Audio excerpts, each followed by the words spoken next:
Good morning, students. How are you? Are you fine? Your answer is yes, sir. I am fine. Or we are fine.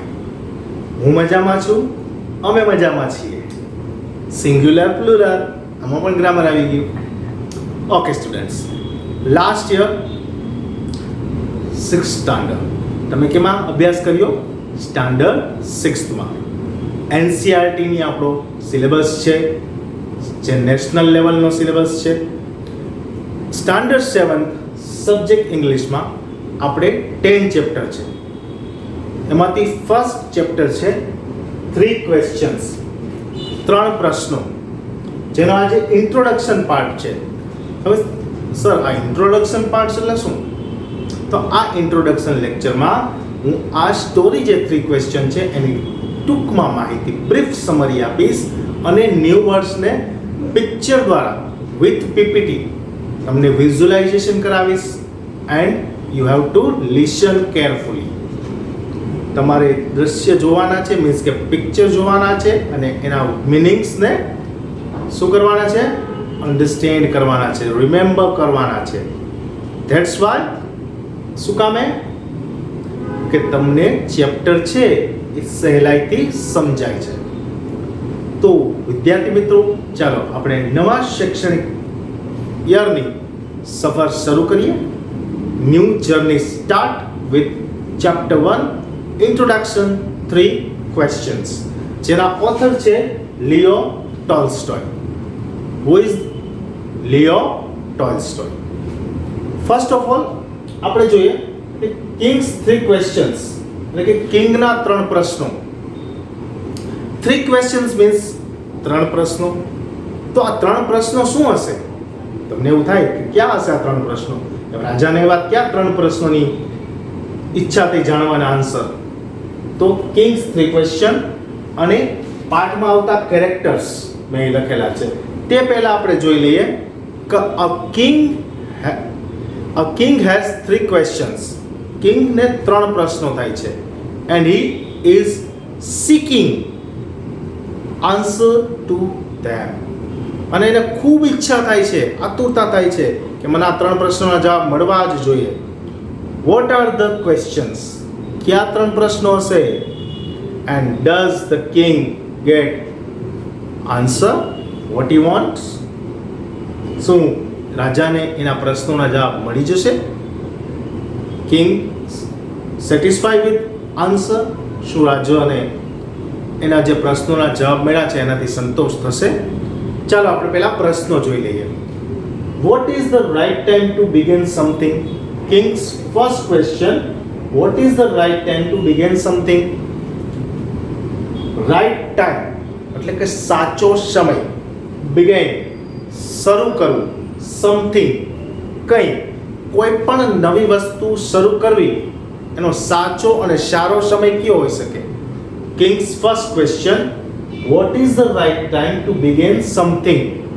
કોઈ પણ action, કોઈ પણ work start કરવું તો એ કયા સમયે સ્ટાર્ટ કરવું? એ કિંગનો ફર્સ્ટ ક્વેશ્ચન છે. Second, which people should he listen to? એને કેવા લોકોને સાંભળવા જોઈએ? લિસનિંગ કરવું જોઈએ, લિસન કરવા જોઈએ. અને vote is the most important thing him to do? અને એને કયા કામને પ્રાયોરિટી આપવી? પ્રાયોરિટી મીન્સ પ્રાધાન્યતા. કયું કામ પહેલા કરવું અને કયું કામ પછી, એ કિંગને કેવી રીતે ડિસાઈડ કરવું? આ એના 3 ક્વેશ્ચન હતા. તો સામાન્ય રીતે આપણે ગુજરાતીમાં કહીએ તો પહેલો ક્વેશ્ચન એવો હતો કે કોઈ પણ કાર્ય એને શરૂ કરવું છે તો એનો સાચો સમય કયો? Right time. સેકન્ડ ક્વેશ્ચન હતો કે કેવા લોકોને એને સાંભળવા? રાજા હોય તો એને ઘણા બધા લોકો મળવા આવતા હોય, ઘણા બધા લોકો એડવાઇઝ આપતા હોય કે તમારે આમ કરવું જોઈએ જેથી રાજ્યમાં આ શાંતિ સ્થપાય, આમ કરો તો વધુ પ્રજા સુખી થાય. તો એવા કેવા લોકોને મારે સાંભળવા અને કેને મારે નિગ્લેક્ટ કરવા? અને થર્ડ ક્વેશ્ચન હતો vote is the most important thing him to do? એને કયું કાર્ય પહેલાં કરવું? ઇમ્પોર્ટન્ટ, પ્રાધાન્યતા, પ્રાયોરિટી. આ કિંગના 3 ક્વેશ્ચન હતા. હવે આપણે કેરેક્ટરની વાત કરીએ તો કિંગ પોતે જ મેસેન્જર્સ એટલે કે સંદેશવાહક. પહેલાના જમાનામાં શું હતું તો કે ટેલિફોન નહોતા, મોબાઈલ તો હોય જ નહીં, ટેલિફોન ન હોય તો એક રાજા બીજા રાજાને જ્યારે સંદેશો પહોંચાડે છે ત્યારે દૂત મેસેન્જર્સ એ સંદેશો લઈ અને ત્યાં જાય છે. તો કિંગ છે એ પોતાના ક્વેશ્ચનના જે આન્સર મેળવવા માટે પોતાના મેસેન્જર્સ આખા કિંગડમ એટલે કે રાજ્યમાં મોકલે છે અને શું કરે છે કે જેને કોઈ જવાબ આપશે અને મને એ જવાબથી સેટિસ્ફેક્શન થશે તો I will give you a great prize, તો હું તેને મોટું ઇનામ આપીશ. Kings bodyguard when kings want to meet hermit, જ્યારે કિંગને સાધુ સંતને મળવાની ઈચ્છા થાય છે ત્યારે શું કહે છે એનો જે મિનિસ્ટર છે કિંગનો એ કહે છે કે તમારે સાધુ પાસે તમારા કિંગ્સ ફેશનમાં નથી જવાનું, એટલે કે કિંગના ક્લોથમાં નથી જવાનું, કિંગના પોશાક પહેરીને જ જવાનું, રાજા બનીને જ જવાનું. You have to go ordinary man, એક સામાન્ય માણસ બનીને જવાનું છે. વેર ઓર્ડિનરી ક્લોથ, અને એક સામાન્ય કપડાં પહેરીને. એટલે કિંગ છે એ પોતાના બોડીગાર્ડને પણ જ્યારે સાધુની ઝૂંપડી નજીક આવે છે તો એ બોડીગાર્ડને પણ એના થોડોક દૂર ઊભો રાખી દે છે અને પોતે એકલો જ સાધુને મળવા જાય છે. બિયર્ડેડ મેન એટલે દાઢીવાળો માણસ, અનશેવ, જેને સેવ ન કરેલી હોય. બિયર્ડેડ મેન કોણ હતો? કિંગ્સ એનિમી, રાજાનો દુશ્મન હતો. વાય? બીકોઝ જ્યારે રાજા છે એ એના મોટા ભાઈની સંપત્તિને લઈ લીધી હતી, એટલે જે આ બિયર્ડેડ મેન છે એ રાજા પાસે શું લેવા આવ્યો હતો? રિવેન્જ, બદલો લેવા માટે આવ્યો. સો સ્ટુડન્ટ્સ, આ હતી બ્રીફમાં એની સમરી. હવે તમારે શું કરવાનું છે તો કે યુ હેવ વિઝ્યુલાઇઝ પીપીટી તમારે જોવાની છે and understand the words and there picture, because જો તમે તેને વ્યવસ્થિત અન્ડરસ્ટેન્ડ કરશો તો તમને લેસન સમજવામાં શું આવશે? મજા આવશે, એન્જોય થશો તમે એમાં. So now let's start our PPT. Okay students, now standard 7th chapter 1 subject English. 3 questions છે જે ચેપ્ટરનું નામ છે. હવે આપણે પીપીટીના માધ્યમથી તેને બ્રીફમાં સમજવાનો પ્રયત્ન કરીશું. જેના ઓથર છે લિયો ટોલ્સ્ટોય. 3 question જે સ્ટોરી છે તેના ઓથર છે Leo Tolstoy. He was born on September 9, 1828 and he was died on 20th November 1910. He was a novelist. એટલે કે લિયો ટોલ્સ્ટોય છે એ સપ્ટેમ્બર 9, 1828ના જન્મ્યા હતા and died on 20th November 1910. He was a novelist. તે નવલકથાકાર હતા. Consider one of the most important writers of world literature. તેમની ગણના વિશ્વ સાહિત્યના એક મહાન લેખક તરીકે કરવામાં આવે છે. કન્સિડર્ડ મીન્સ માનવામાં આવે છે, લિટરેચર મીન્સ સાહિત્ય. His most famous works are War and Peace and Anna Karenina. એના પ્રખ્યાત જે નવલકથાઓ છે તેમાં વોર અને પીસ અને અન્ના કેરેનાનો સમાવેશ થાય છે. This story about King's 3 question. આ સ્ટોરી કેના વિશે છે તો કે રાજાએ પૂછેલા 3 પ્રશ્નો વિશે છે. First question is what is the right time to begin something. કોઈ પણ વસ્તુ શરૂ કરવાનો સાચો સમય કયો? આ પ્રશ્ન કોના મનમાં થાય છે? કિંગ, રાજાના મનમાં થાય છે. His second question was which people should he listen to.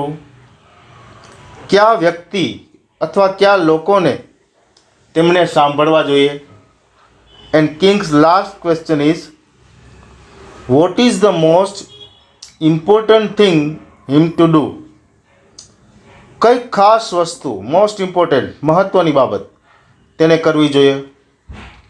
I repeat my question. What is the right time to begin something? Second question is which people should he listen to?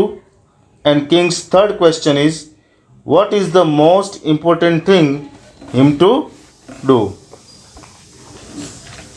હવે આપણે આ યુનિટમાં આવતા hard words અને એના meaning with picturisation સમજવાનો પ્રયત્ન કરીશું. કાઉન્સિલ. કાઉન્સિલ મીન્સ વ્યક્તિઓનો સમૂહ જે નિયમો બનાવવા માટે સલાહ આપે. A group of people chosen to give advice or to make rules. Second one, hermit. Hermit means a person who lives alone and leads a simple life. Hermit means સાધુ. A person, સાધુ કેવા છે? એવા વ્યક્તિ છે who lives alone, જે એકલા રહે છે, and leads a simple life. કેવું જીવન જીવે છે? સાદું જીવન જીવે છે. ફોરેસ્ટ, વુડમાં એટલે કે જંગલમાં તે એક નાની એવી ઝૂંપડીઓ બાંધીને રહે છે અને સાદું જીવન, સાદો ખોરાક એને પસંદ હોય છે. Next one, હેન્ડકરચીફ.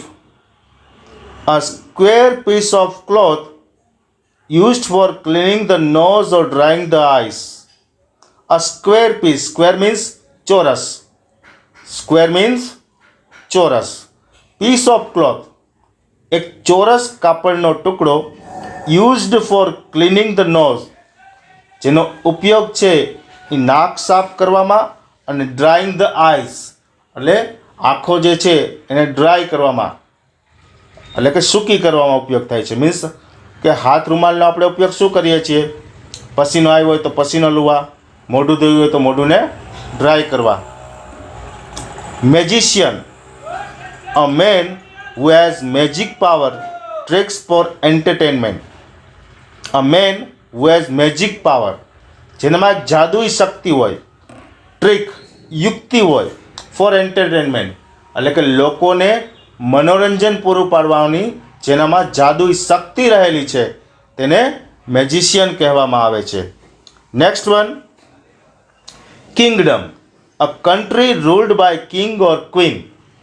કિંગડમ એટલે રાજ્ય. રાજા જે રાજ્યમાં રાજ કરતો હોય એને કિંગડમ કહેવામાં આવે છે. અ કન્ટ્રી એટલે કે એવો દેશ ruled by king or queen, જે રૂલ્ડ એટલે શાસન કરે છે. જેના ઉપર કોણ શાસન કરે છે?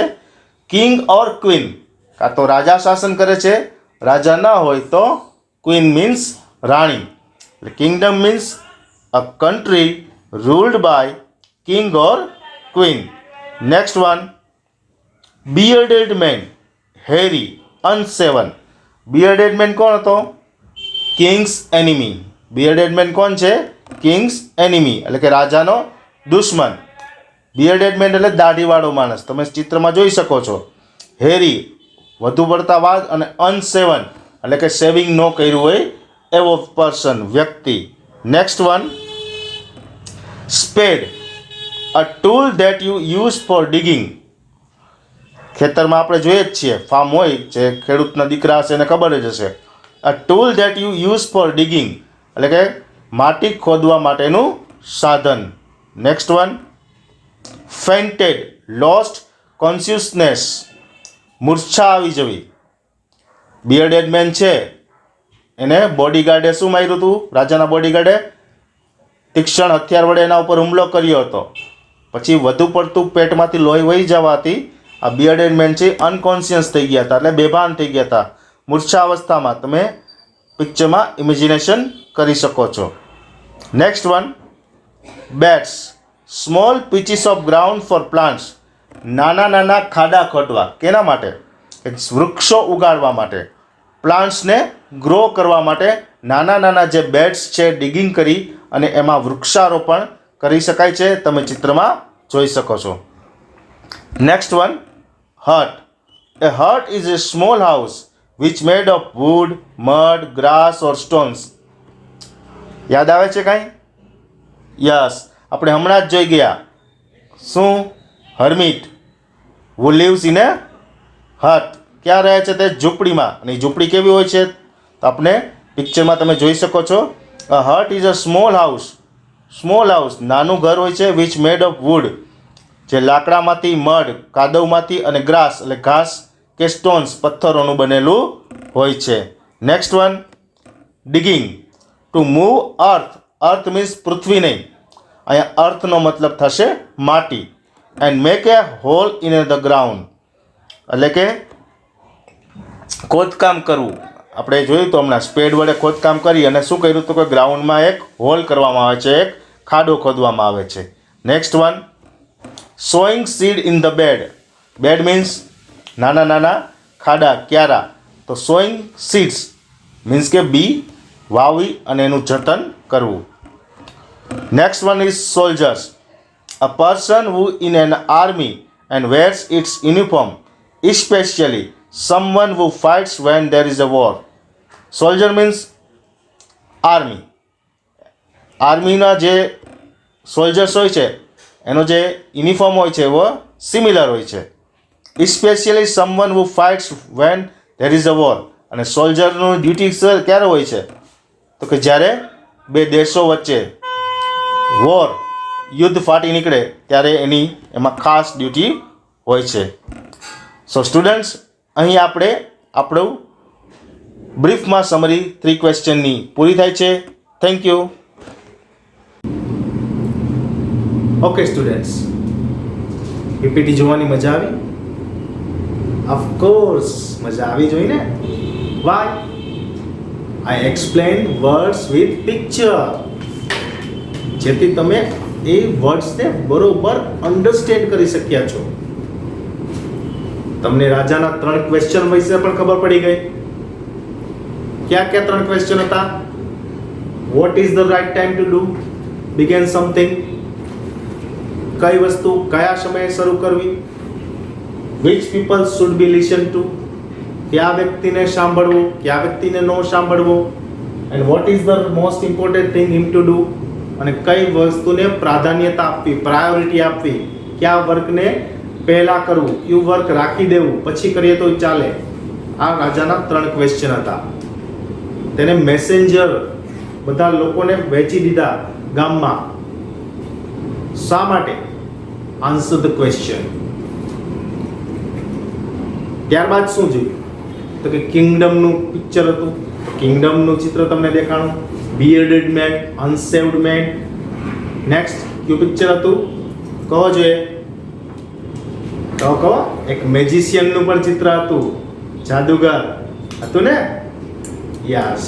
સો સ્ટુડન્ટ્સ, તમને આમાં ખૂબ મજા આવી હશે. આ પીપીટી દ્વારા જે શીખીએ ને આમાં શું કામ મજા આવે? એક એક્ઝામ્પલ આપું છું તમને. તમે જ્યારે ટીવી જોવો છો ત્યારે 2 અવર્સ કે 3 અવર્સ એક સાથે તમે ટીવી સામે બેઠા હો છો. ત્યારે તમે મૂવી જોતા હો અથવા ક્રિકેટ મેચ જોતા હોય, કોઈ સિરિયલ જોતા હોય, તો એ મૂવી, ક્રિકેટ મેચ કે સિરિયલના બ્રેક ટાઈમમાં શું આવે છે? વિચારો જે શું આવે? યસ, એડવર્ટાઇઝમેન્ટ આવે. તો એ એડવર્ટાઇઝમેન્ટ કેવી હોય? મજા આવી જાય ને એવી હોય, ફન હોય એમાં. પણ એ ફન કેવું હોય? દ્રશ્ય અને શ્રાવ્ય એટલે કે વિઝ્યુલાઇઝેશન એન્ડ લિસનિંગ, આ 2 સ્કિલ એમાં હોય છે. એટલે ઝડપથી તમે એ 3 કલાકમાં કોઈ એક, ફોર એક્ઝામ્પલ કોઈ એક એડ છે એ 3 અવર્સમાં 5 to 6 ટાઈમ રિપીટ થાય છે. તો 7 મિનિટ જ્યારે તે રિપીટ થશે ને ત્યારે 50 to 60% તમને એ આવડી ગઈ હશે. તમે એડની સાથે સાથે બોલતા હશો ઓરલી. એટલે જ મેં તમને પિક્ચર દ્વારા આ વર્ડ સમજાવવાની કોશિશ કરી છે. જ્યારે આપણે સ્ટોરીઝ જ્યારે શરૂ કરશું ત્યારે જ્યારે એ વર્ડ આવશે બિયર્ડેડ મેન તો તમને તરત જ દેખાશે દાઢીવાળો માણસ. કિંગડમ તો પેલેસનું દ્રશ્ય થઈ જશે તમારા સામે. મેજિશિયન તો કોઈ જાદુ કરતો હોય ને એવું દ્રશ્ય તમારા સામે આવી જશે. તો મારે આ તમને એક્સપ્લેન કરવું હતું, એટલા માટે પિક્ચરાઇઝેશન દ્વારા મેં તમને ન્યૂ વર્ડ્સનું ઇન્ટ્રો કરાવ્યું. સ્ટુડન્ટ્સ, આ સેશનના અંતે પણ તમને એક ઇન્ટ્રોડક્ટરી વર્કશીટ મળશે જે તમારે HW બુકમાં લખવાની હશે. શું હશે? એમાં 3 ક્વેશ્ચન હશે, આ જ 3 ક્વેશ્ચન હશે, પણ એ તમારે તમારી રીતે જવાબ આપવાના છે કે કોઈ પણ કાર્ય શરૂ કરવા માટે સાચો સમય કયો, કોને તમારે સાંભળવા જોઈએ. જો એનો એક જવાબ તમને આપી દઉં, હંમેશા તમારે તમારા મોટાઓને સાંભળવા જોઈએ. You have two respect your elders. તમારે તમારા પછી તે ટીચર હોય, મધર ફાધર હોય, ગ્રાન્ડ પેરેન્ટ્સ હોય, એલ્ડર સિસ્ટર બ્રધર હોય, કઝિન્સ હોય વગેરે, એને સાંભળવા જોઈએ. આ એક આન્સર આપી દીધો છો મેં, બાકીના ગોતવાના. And last, what is the most important thing in to do. અને તમારે માટે કઈ વસ્તુ ઇમ્પોર્ટન્ટ છે? એજ્યુકેશન, સ્ટાન્ડર્ડ 7th ગ્રેડ, શું ગ્રેડ પર્સન્ટેજ સાથે ક્વોલિફાય કરવાનું તમારી પાસે એમ છે તમારું. સો સ્ટુડન્ટ્સ, નેક્સ્ટ લેક્ચરમાં આપણે શું કરશું તો કે આ સ્ટોરીને એક્સપ્લેન કરીશું. Okay, thank you.